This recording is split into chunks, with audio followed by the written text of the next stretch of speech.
नमस्कार प्रेक्षकांनो, लग्नानंतर होईलच प्रेम मालिकेच्या पुढील भागामध्ये आपल्याला बघायला मिळणार आहे की आता जीवा त्याच्या मित्राच्या अॅनिव्हर्सरी निमित्त असलेल्या कपर पार्टीला जाण्यासाठी नंदिनीला मनवून तिला त्याच्यासोबत पार्टीला घेऊन जातो.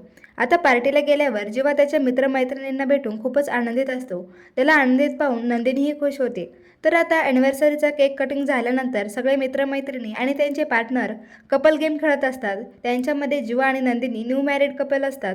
जीवा आणि नंदिनी ही कपल गेम खेळत असतात तेव्हा तिथे जीवाची एक मैत्रीण म्हणते, जे पण न्यू मॅरिड कपल आहे त्यांनी आपल्या वाईफला सर्वांसमोर प्रपोज करायचे.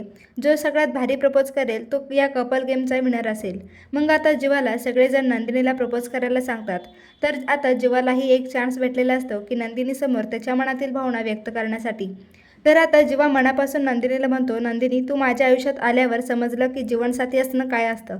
तू माझ्यासोबत आल्यावर सगळं जग माझं आहे असं वाटतं आणि तू माझ्यासोबत नसल्यावर मी मात्र एकटा असतो. नंदिनी, तू माझी या जगातील सगळ्यात बेस्ट फ्रेंड आहे. I love you Nandini. जेव्हा हे बोलत असताना नंदिनी त्याच्याकडेच बघत असते. तिला जीवाचं हे बोलणं ऐकून खूपच आनंद झालेला असतो.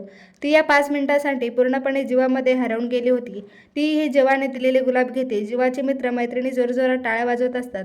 तेव्हा नंदिनी विचार करत असते की आज जसं यांनी मला या गेमचा भाग म्हणून प्रपोज केलं तसं कधी त्यांच्या आयुष्याचा भाग म्हणून करतील का.